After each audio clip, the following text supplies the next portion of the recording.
आजकल गुम हो पाते हो? हाँ, हो जाता हूँ मैं। सच्ची? हाँ हाँ, आपको पता भी नहीं होगा, कई बार मैं आपके सामने था लेकिन आपको नजर नहीं। इंस्टाग्राम है, हाँ, सो वो आप अपना फोटो देख लेता हूँ।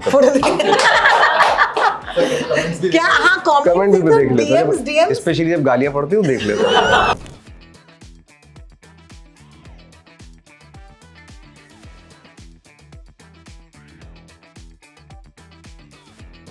पुड़िया है मेरे पास, एक पुड़िया है।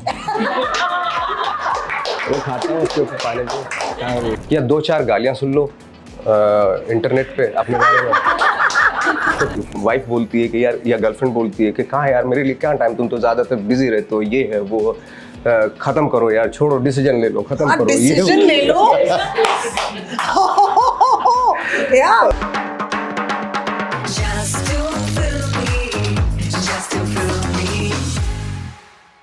वेलकम नवाज भाई टू जस्ट टू फिल्मी। जब मैंने ये शो शुरू किया था, you were one of our first guest. आपके साथ एक पॉडकास्ट हमने किया था 1 साल पहले, और हमें ये बात पता है कि this is your birthday month, so I hope that you are having a good time. मैं ये जानती हूँ कि आप रात को शूट कर रहे हैं और दिन में प्रमोट कर रहे हैं। नींद कहाँ पूरी होती है स्टार्स की, प्लीज़ हमें समझाइए। हाँ, नींद तो पूरी नहीं हो रही, रात भी मैं शूट कर रहा था, और कोइंसिडेंटली ऐसा हुआ कि ऐसी जगह पे प्रमोशन हुआ कि मैं 2-2 फिल्म की शूटिंग कर रहा था। Oh my God, wow. But anyway, ठीक है, it's a good time. It's a good time of बाद में सो लेंगे। बाद में सो लेंगे। I swear guys. एक्चुअली हम सब ये पैंडेमिक से गुजर चुके हैं, which is why I feel कि हमारा एटीट्यूड लाइफ की तरफ थोड़ा सा बदल गया है। अब लोग 2 बार सोचते हैं कंप्लेन करने से पहले कि बहुत काम है। आपके साथ भी ऐसा हुआ है? कुछ बदला आपके लिए पैंडेमिक की वजह से? आई थिंक मुझे लगा काफ़ी कुछ बदला है। हाँ, मैंने सोचा था कि मैं थोड़ा कम काम करूँगा और आराम ज़्यादा करूँगा, बट ऐसा हो नहीं पाया। But hopefully may be next year से मैं शुरू करूँगा ये, कि 2 साल में 1 आध फिल्म कर ली, 2 फिल्में कर ली। बिल्कुल। Gustavo Fernandes is a fascinating character. For the ones who watch the film, आप जानते ही हैं, it's a very interesting character because ये आदमी जो है, you don't feel कि ऐसे लोग आज मिलेंगे आपके आसपास, because थोड़ी सी करप्शन सब में है ना, थोड़ा सा करप्शन सब में आ जाता है, लेकिन ये आदमी की रीढ़ की हड्डी इतनी स्ट्रांग है। क्या ये वजह थी आपको इस कैरेक्टर के करीब जाने का? हाँ, ये भी था, और एक मैडनेस थी उनके पास जो अभी भी है, अभी जिंदा।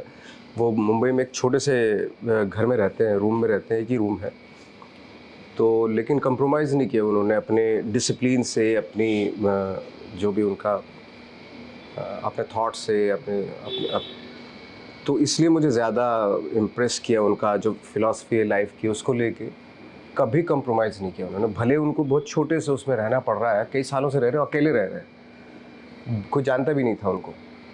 और मुझे ऐसे लोग ज़्यादा अच्छे लगते हैं कि जो बहुत ही शो ऑफ नहीं होता जिनका, लेकिन अपने ड्यूटी के लिए, अपने अनुशासन के लिए, डिसिप्लिन के लिए, अपने काम के लिए बहुत ऑनेस्ट होते हैं। बिल्कुल बिल्कुल। आई फील कि ये फिल्म जो है एक कहानी है, अ रियल लाइफ स्टोरी, जहाँ पर Gustavo Fernandes is customs officer, जिन्होंने एक 1500 करोड़ स्कैम जो है उसे रोकने की कोशिश की। The film is not so much about जिस द स्कैम को रोकना, it's about the impact, and I think that's what I love about the film, कि उनका क्या होता है जो सच बोलते हैं, and what's the price you pay for saying the truth. And I think that वो एक बहुत इंटरेस्टिंग एंगल है, बिकॉज आई फील कि बचपन में हमसे कहा जाता है कि सच बोलो, है ना? और फिर जब आप सच बोलते हो उसके कॉन्सिक्वेंसेस होते हैं। कि इस बारे में आपके विचार क्या हैं? मेरे विचार तो बहुत है, और जैसे आपने कहा कि बचपन से हमें सिखाया जाता है, जब स्कूल कॉलेज की दीवारों पे लिखा रहता था ना कि सच बोलो, ऑनेस्ट रहो, सदाचार रहो, तो उसको देख के, पढ़ के ना, अंदर से कहता था कि यार हाँ, होना चाहिए ऐसा इंसान को। तो ऐसा बनने की कोशिश की, लेकिन धीरे धीरे उसके रेपुटेशन जो भी झेले, फाइनली जो मैंने सच बोलना शुरू किया, उसके बाद मैंने झूठ बोलना शुरू कर दिया, और फाइनली जब बोलना शुरू किया सच, मंटो के दौरान जब मैंने मंटो की, मंटो में मैंने कोई कैरेक्टराइजेशन नहीं किया, सिर्फ यही शर्त थी मेरी खुद से कि मैं अगर सच बोलूँगा तो मंटो कर सकता हूँ मैं। तो उस दौरान मैंने काफ़ी सच बोला और काफ़ी झेला भी। उसके बाद से फिर मैंने डिसाइड किया, नहीं, ज़रूरत के हिसाब से इतना भी सच मत बोलो कि आपकी मतलब लग जाए। White lies. कैसी लग रही हो नवाज जी? बहुत अच्छी लग रही हो। लेकिन हम जिस इंडस्ट्री में बिलोंग करते हैं, द ट्रूथ इज बहुत मुश्किल होता है as someone who watches movies and for a living. हर हफ्ते हम 2 फिल्में देखते हैं और पब्लिकली देखते हैं, और सबसे स्ट्रेस वाला मोमेंट होता है जब आप फिल्म से बाहर निकलते हो और लोग आपसे पूछते हैं आपको फिल्म कैसे लगी।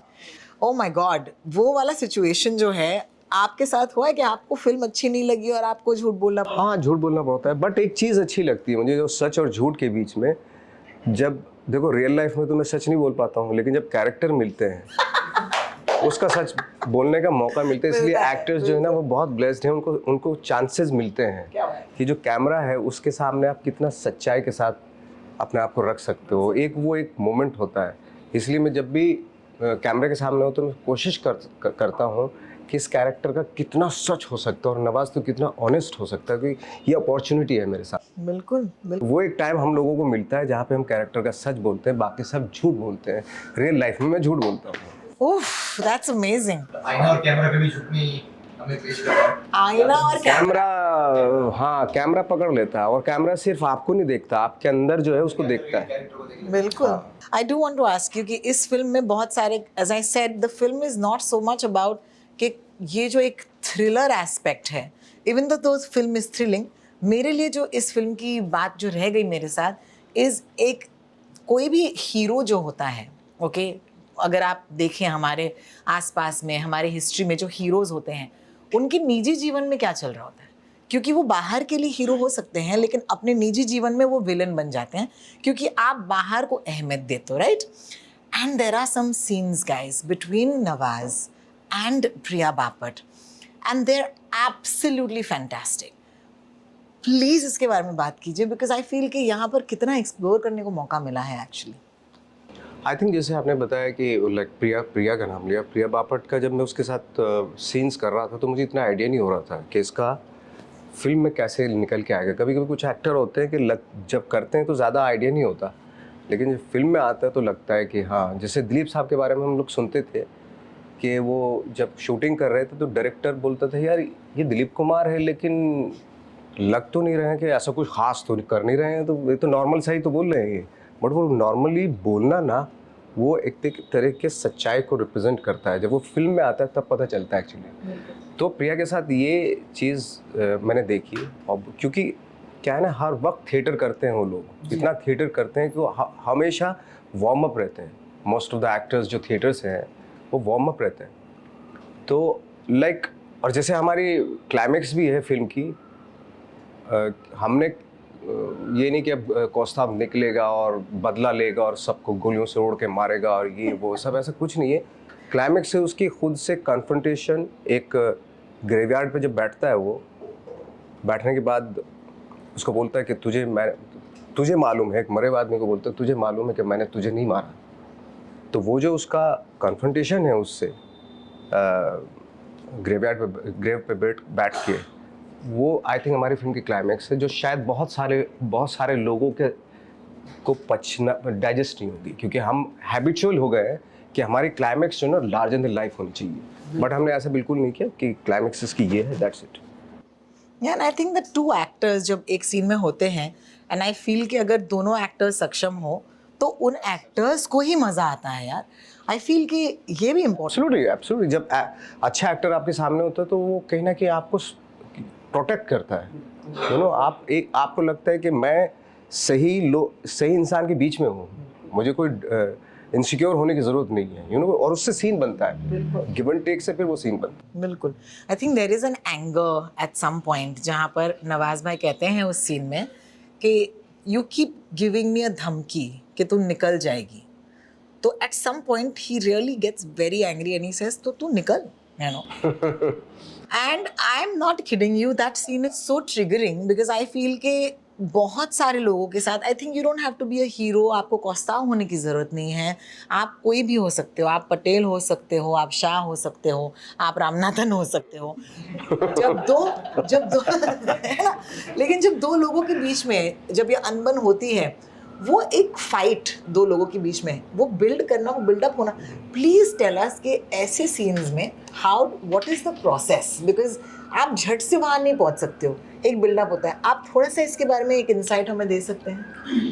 एक्चुअली वो सीन इतना बड़ा नहीं था, वो 2-4 लाइनें थी उस सीन में, बट चूंकि ये सिचुएशन हर इंसान के साथ है, हर हस्बैंड वाइफ का इस तरह होता है, तो मैं भी गुजरा हूँ उस चीज़ से. मेरे ख्याल से जितने भी शादीशुदा लोग हैं वो सब गुजरे हुए होते हैं उस चीज़ से. तो उसको सीन को आगे बढ़ाना बड़ा आसान होता है, यू नो, क्योंकि कहीं ना कहीं आपसे कनेक्टेड है उस तरह की सिचुएशन. तो वो 2-3 लाइन लिखी हुई थी, उसके बाद उसने भी बोलना शुरू किया, मैं भी, हम भूल गए कि हम रोल कर रहे हैं, कैरेक्टर कर रहे हैं, हम अपने अपनी लाइफ में चले गए. और वहाँ से जो एक हस्बैंड जो वाइफ से किन चीज़ों से लड़ता है कि ऑफकोर्स वाइफ हमेशा यही कहती है, यार टाइम नहीं देते आप हमें, सारा अपने टाइम में उसमें निकाल देते हो. अगर वाइफ काम कर रही है तो फिर हस्बैंड के साथ वो सेम ऐसा ही होता है. तो मेरे ख्याल से हम जितने भी शादीशुदा लोग होते हैं वो इसी प्रोसेस, इसी से गुजर रहे हैं. अगर लड़की काम कर रही है तो बंदा बोलता है, अगर बंदा काम कर रहा है तो लड़की, वाइफ बोलती है कि यार, या गर्लफ्रेंड बोलती है कि कहाँ यार मेरे लिए क्या टाइम, तुम तो ज़्यादातर बिजी रहते हो, ये है वो, ख़त्म करो यार, छोड़ो, डिसीजन ले लो, ख़त्म करो, डिसीजन ले लो. गर्लफ्रेंड बॉयफ्रेंड बोलो डिसीजन लो, करो यार, डिसाइड करो यार, क्या है ये जो भी कुछ, ख़त्म करो सब. तो ये हर घर की कहानी है. तो it was so easy to play actually, हर आदमी पे बीतता ही है. हाँ बिल्कुल. एंड आई थिंक वहां बैठे बैठे मुझे मतलब डर लग रहा, I was in the fight.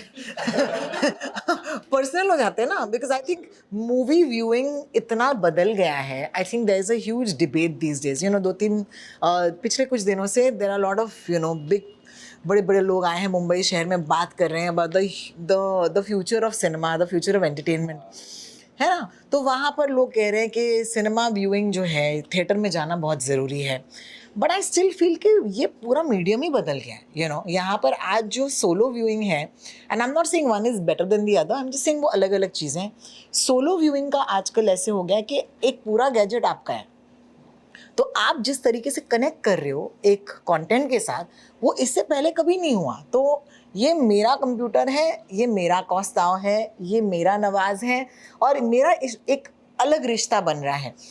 आपके मन में as actors is there any understanding कि लोग कहाँ चीज़ें देखना प्रेफर कर रहे हैं? आपके लिए कौन सा रिस्पॉन्स ज़्यादा आता है, थिएटर वाला या फिर ये OTT वाला?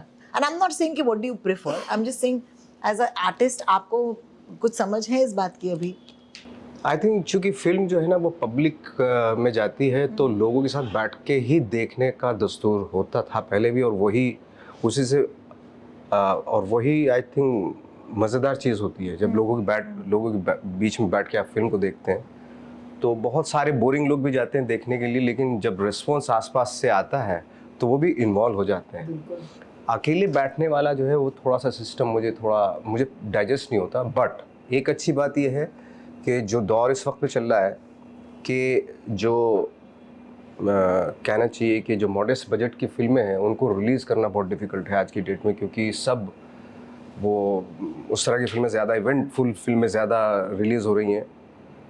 तो ये एक माध्यम है OTT जहाँ पे एक अच्छी फिल्म आप रिलीज़ कर सकते हो, और वो काफ़ी टाइम तक चूँकि उसमें रहती है, और काफ़ी वास्ट ऑडियंस है उसकी, बहुत सारे लोगों तो बहुत सारी कंट्री तक जाता है वो प्लेटफॉर्म. तो वो एक अच्छी बात है कि वो दोनों की अच्छी बातें भी हैं, और कुछ, और थिएटर में एज ए सेट कि थिएटर में देखना बड़ा मुश्किल हो गया, जहाँ इतना महंगा है कि एक आम आदमी शायद अफोर्ड नहीं कर सकता आज की डेट में. बिल्कुल. 2 चीज़ें इस दुनिया में हर आदमी करता है, चाहे वो कितना भी इंटेलिजेंट हो, कितना भी बेवकूफ़ हो, पैसा कमाना और शादी करना. तो उसने 9 मर्डर करने के बाद पुलिस स्टेशन पे जाके बोलता है मैंने 9 मर्डर किया है. तो वो पुलिस वाले बोलते हैं पागल है कि भाग यहाँ से, उसको भगा देते हैं. और उसके बाद वो 39 मर्डर करता है फिर वो, और जब पकड़ा जाता है वो बोलता है यार मैंने आपसे बोला था पहले कि मैंने 9 मर्डर किया, आपने मुझे. तो जिस गाड़ी में बैठे उसका ड्राइवर जो है ना बड़ा फास्ट चलाता है, दिखाने के लिए कि मैं दिखा दूंगा इनको आज. तो मैंने भाई हेलो, मुझे आगे भी फिल्में करनी है, आगे भी गाड़ी में बैठ. सलमान सर के स्टाइल में एक छोटा सा लाइन बोलना चाहूँगा. आई एम डेविल, मैं दिल में आता हूँ, समझ में नहीं.